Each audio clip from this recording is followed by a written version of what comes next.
Hi, I am Shanaz. In this lecture, we are going to prove the prime avoidance lemma. So this lemma has two items.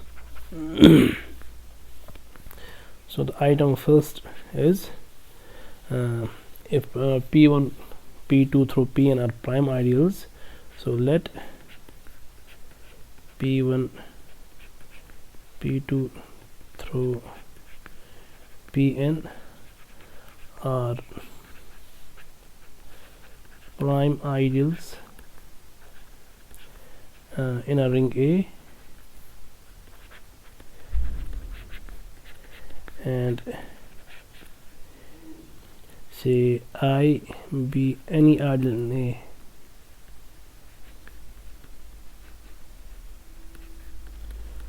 Then if this I is an ideal in A such that I is contained in the union of these prime ideals, then I is contained in some pi for some I. Then I is contained in pi for some I. Now, and the item second is that, so let I1, I2 through In be ideals in A. So they are just ideals, and P be a prime ideal in A.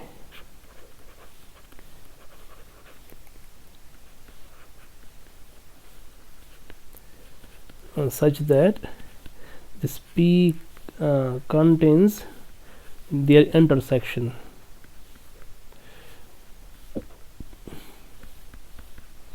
Then P contains some I sub I for some I.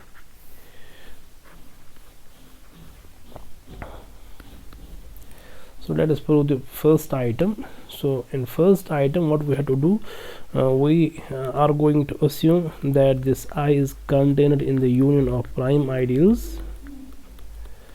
Then we are going to prove I is contained in some pi for some I. Now it suffices to prove. Now there is the contrapositive form of this statement, i.e. if I does not contain in pi for all I, so this should imply I is not contained in the union of these ideals. So if this statement is true, then this is also true, and similarly if the bottom statement is true, then this upper statement is true as well. So we are going to prove this form, the contrapositive form. So let us prove this statement first. So first we are going to prove the item first. So this is the proof of item first. So we are going to prove this contrapositive form. So we shall prove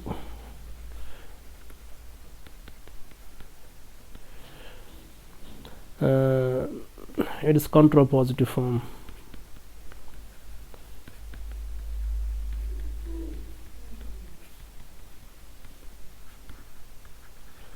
That is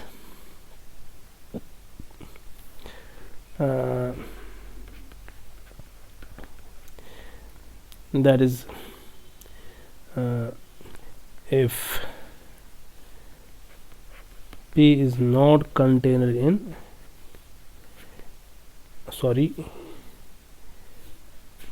if I is not contained in any of the prime ideals for all I goes to from 1 to n, then I is not contained in the union of these pi's. So this is what we are going to prove. Now to prove this statement, we are going to use induction on n. So we shall use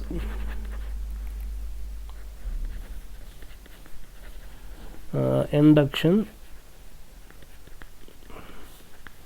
on n to prove this.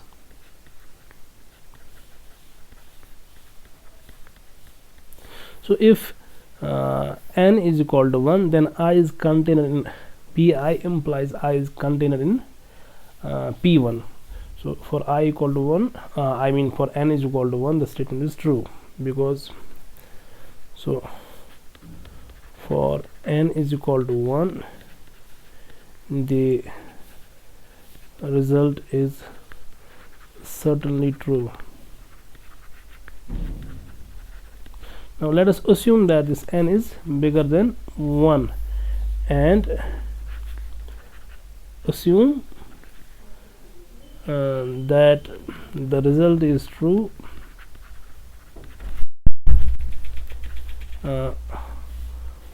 for n minus 1.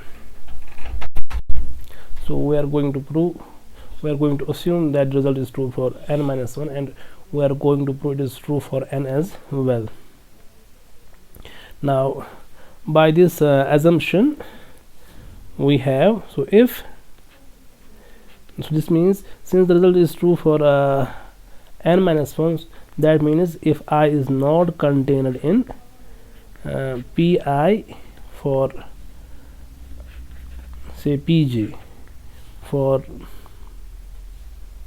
j equal to 1, 2, so on I minus 1, I plus 1, so on,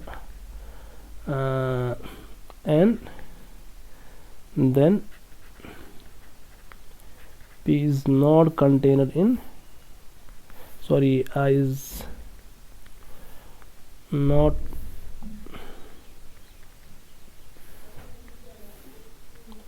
then I is not contained in p1 union, so on, union pi minus 1, union pi plus 1, union, so on, p n, which is actually union of these p j's, where this j is not equal to I. Now sorry, this is not contained. Now what we are going to assume, we are going to assume that the result is true for n minus 1. That means if I is not contained in the n minus 1 these pi's which are in n minus 1 in number, then I is not contained in their union. Now what does this mean? This means there exists some xi in I which is not in any pj, while j is all 1 to n except I. So this implies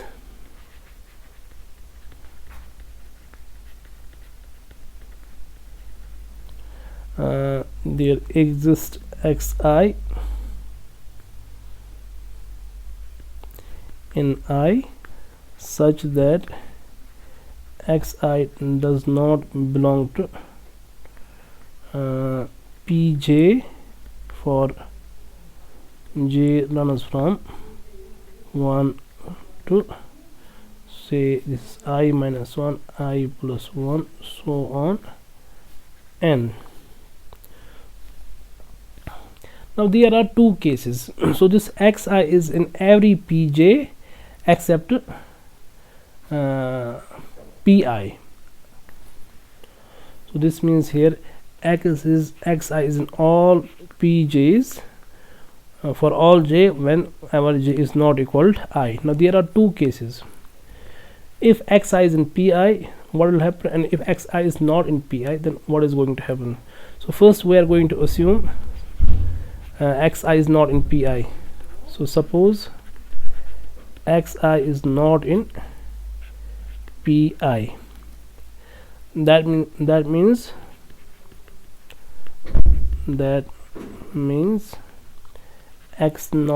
xi is not in pi for all 1 less or equal to I less or equal to n, and hence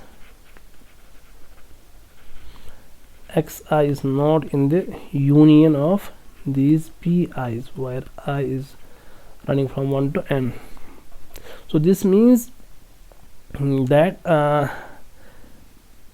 I is not contained in the union, because we chose this xi in I, and hence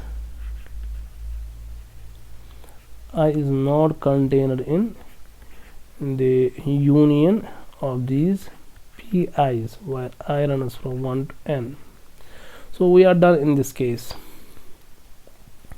Now suppose now that this xi is in pi. Suppose xi is in pi. Now we are going to form an element. So now consider the element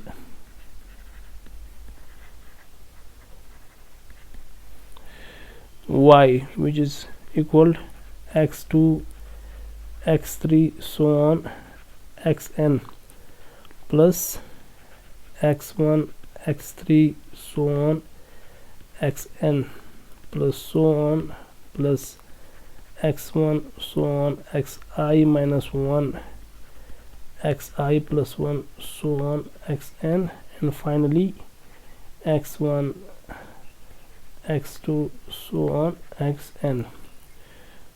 So which is equal to the sum of these monomials x1 x2 so on xi minus 1 xi plus 1 so on xn, where this I runs from 1 to n. So note that this first term consists of all xi's except x1. Similarly this contain all xi's except x2. Similarly I term contain all xi except xi. Now these xi's are chosen from this ideal I. Now this first term is not in p1 because no xi is in pi, and pi being prime, so this term is not in p1. This term would have been in p1 if x1 was there, because we have assumed xi belongs to pi. So this is for all 1 less or equal to I less or equal to n. Similarly this term does not belong to p2, the I term does not belong to pi, and the last term is n minus 1 here. This term here, this belongs to does not belong to xn. So then observe that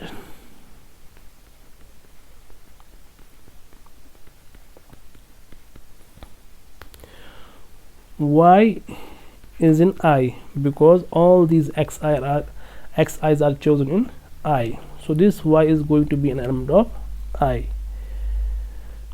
But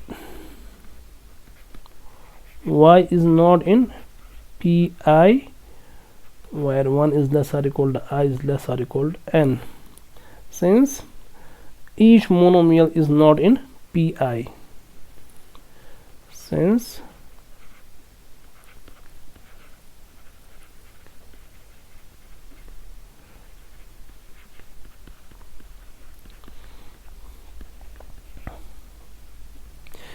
so if we look at this y here, all terms except the first term are in p1, because all other terms except this first term here contain x1.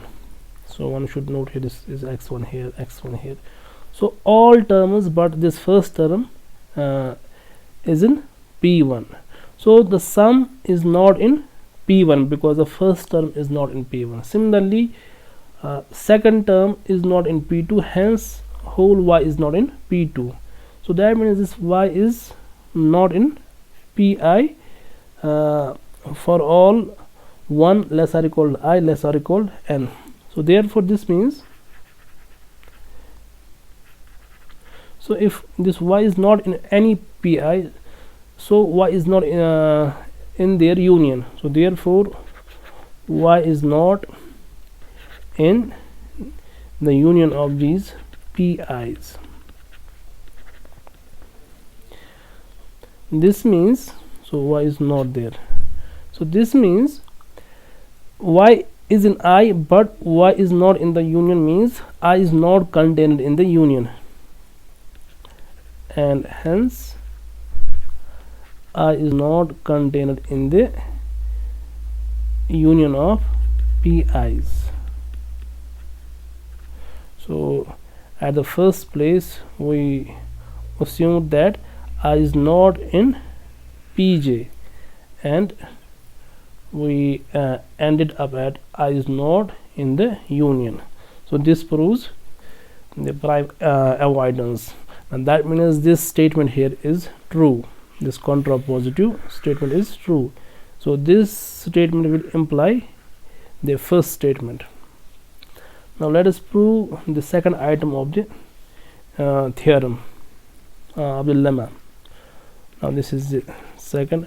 Now what we have to prove here, we have to prove here that so actually we have to prove if P contains the intersection of all ideals, these n ideals. So this would imply P contains some I sub I, where one is lesser, I mean for some I. To prove item second, we are going to again prove the contrapositive statement. That means what we have to prove, if P does not contain I sub I, so this should imply P does not contain the intersection of these ideals. So let us prove this item second. So now to prove this, what we are going to prove, we are going to prove this is the item second here. So suppose, so we are going to assume this here. So suppose P does not contain I sub I for all I. So for some becomes for all in the contrapositive variant.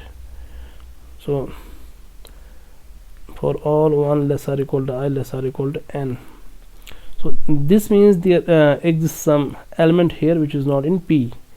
So then there exists xi in I sub I such that xi is not in P for all 1 less or equal to I less or equal to n.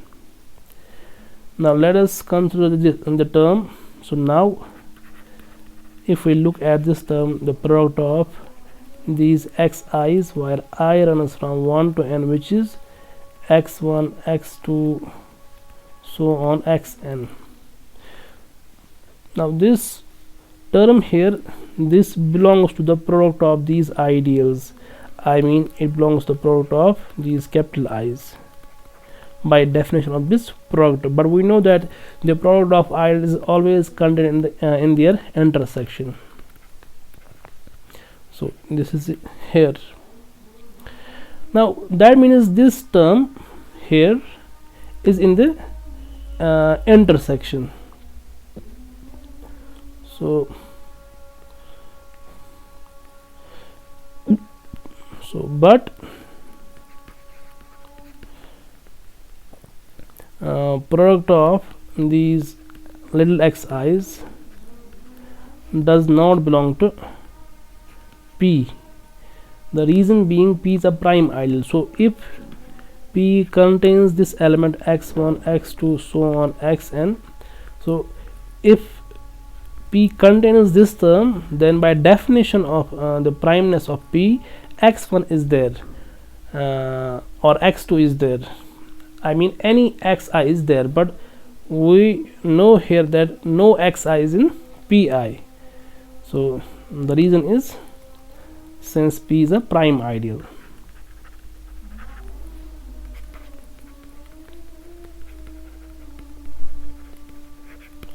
So what we proved here, we proved there is an element in the intersection which is not in the P. That means this P does not contain this intersection. Hence P does not contain the intersection of these ideals. So this proves our claim. So these two items prove the prime avoidance lemma.